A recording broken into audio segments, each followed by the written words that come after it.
ఎందుకంటే తిడితే కేసులు పెడుతున్నారని నిన్న ఎవరో ఒక వినుకొండ దగ్గర ఆయన ఎవరో నాగేశ్వరరావు యాదవ్ ఆయన మీద కేసు పెట్టారు.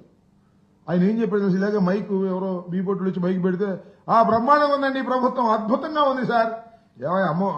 అమ్మఒడి పడిపోవడం ఏంటండి, మాకు 5 రూపాయలు ఉంటే 5 పడిపోయింది అన్నాడు. ఎప్పుడు పడింది, అందరూ పడలేదు అంటున్నారు. మాకు పడిపోయింది సార్. మరి ఫ్రీ బస్సు మాకు రోజు ఫ్రీ బస్సు వెళ్ళిపోతుందండి, రోజు వెళ్ళిపోతుంది ఫ్రీ బస్సులో.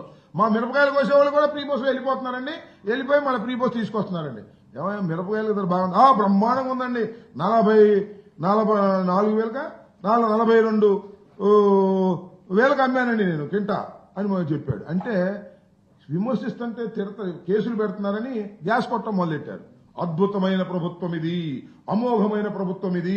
చంద్రబాబు నాయుడు గారు ఇంకా 40 సంవత్సరాలు ముఖ్యమంత్రిగా ఉంటారు. ఏమైనా 40 సంవత్సరాలు ముఖ్యమంత్రిగా ఉండేదంటే ఆయనకు ఇప్పటికే 75 లేదండి. చంద్రబాబు నాయుడు గారు చాలా ఎక్కువ కాలం బతుకుతారండి. మొన్న చెప్పారు కదా మన దగ్గుబాటి వెంకటేశ్వరరావు గారు ఏదో కొత్తగా మెడిసిన్స్ వస్తున్నాయని, దానివల్ల ఆయన జీవితాంతం ముఖ్యమంత్రిగా ఉంటాడనేటువంటి ఒక ఎకిలిగా మాట్లాడేటటువంటి పరిస్థితికి ఈ ప్రభుత్వం దిగజారిపోయింది.